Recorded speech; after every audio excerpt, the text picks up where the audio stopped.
สวัสดีค่ะพี่น้องมาพอกันอีกแล้วเด้อจ้าหลังจากค่ำคืนที่ผ่านมาเนาะพี่น้องเอ่อหลายจักคืนแล้วเนาะสาวน้อยเพชรบานแพงเพิ่นก็ได้ปิดวงเป็นที่เรียบร้อยแล้วเนาะหลังจากที่ปิดวงเป็นที่เรียบร้อยก็ตั้งแต่วันที่27มั้งถ้าข่อยจำบ่ผิดก็คือยายเจียมนี่เล่าสิทักมาประมาณว่าอยากไป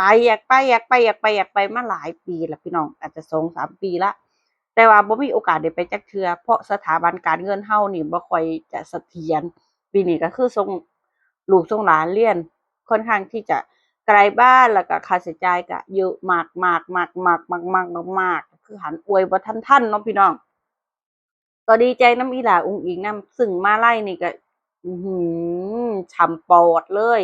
ก็จะบ่เป็นมาลัย2พวงที่ใหญ่ๆแล้วก็ยังมีพวงเล็กพวงน้อยก็อาจสิตกประมาณ3,000,000 3,000,000กว่า4,000,000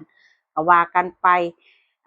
แต่ละคนที่ปิดวงนี่ก็น่าอู้ฟู่อยู่เดะพี่น้องบ่ว่าจะเป็นอ๊อฟสุรพลก็ได้มาลัยค่อนข้างที่จะจุกๆเหมือนกันมานะอิหยังแบบนี้เพิ่นก็ได้เนาะพี่น้อง ก็อย่างว่านั่นแหละผู้ใดมีฐาน FC ที่ดีที่เยอะก็ได้จำนวนที่เยอะพลังเงียบร่วมกันต้อมใส่กันก็ได้ประมาณ1,500,000พันนะโอ้โฮหลายคักอีหลีพี่น้องถามว่าปีนี้ยายเจียมเสียใจบ่ที่บ่ได้ไปก็อาจจะเสียใจค่อนข้างที่จะมากถึงมากที่สุดแต่ก็บ่สามารถที่จะเฮ็ดอิหยังได้เพราะเงินบ่มี บางคนก็บอกว่ามันก็คงสิบ่ลำบากขนาดนั้นก็บ่ต้องกินก็ไปบัตรก็ฟรีเข้างานก็ฟรีแต่ว่าเดินทางจากสุรินทร์ไปที่บ้านแพงก็ถือว่าไกลแล้วอีกอย่างหนึ่งก็ลูกหลานก็หลายเป็นไปได้บ่ว่าลูกหลานสิบ่กินบ่อยากเนาะมันเป็นไปบ่ได้ดอกพี่น้องอืม ก็ต้องรอรอว่าเจ้าของจะมีเงินหรือบ่ก็รออีหลามาแสดงแถวๆบ้านก็ได้ไปเบิ่งอย่างที่เห็นน่ะเนาะ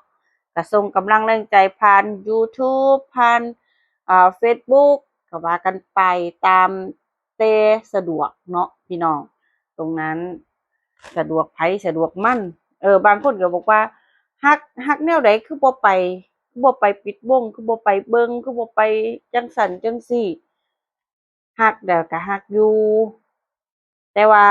คันสิแล่นทุกสถานการณ์ก็เป็นไปไม่ได้ถามว่าแต่ละคนแต่ละครอบครัวเขาก็มีภาระมีหน้าที่ที่แตกต่างกันออกไปบางคนก็ขอแค่ได้ไปเขาก็ไปผู้เดียวของเขามันก็สบายแต่ทางนี้มันไปไม่ได้เพราะว่ามันบ่ได้มีคนดูแลเด็กน้อยอิหยังประมาณนี้มันก็มี หลายสิ่งหลายอย่างที่บ่สามารถไปได้บ่แม่นว่าสิเว้าเอาแต่ใจว่าเป็น FC ต้องไปหั้นไปซุคนให้ตายห่าพอดีบ่มีหม้องจอดรถดอกค่ะบ่มีหม้องให้ย่างเข้างานดอกพี่น้องเอาอีหลี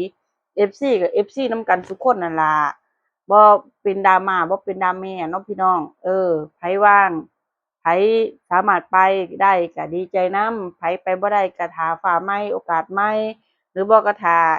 อีหลาไปแสดงใกล้ๆก็ค่อยไปเบิ่งก็ คงสิบ่เป็นหยังดอกหรือบ่ลางเทื่อบ่ได้ไปเบิ่งหน้าเวทีก็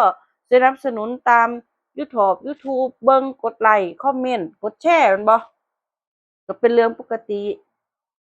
เท่ากันหมดข้อยคิดว่านะ FC ก็คือ FC มักก็คือมักชื่นชอบก็คือชื่นชอบแต่บางทีมันก็เนาะความรู้สึกความนึกคิดของไผของมันเออแค่นั้นเองทวงถามก็เว้าสู่ฟัง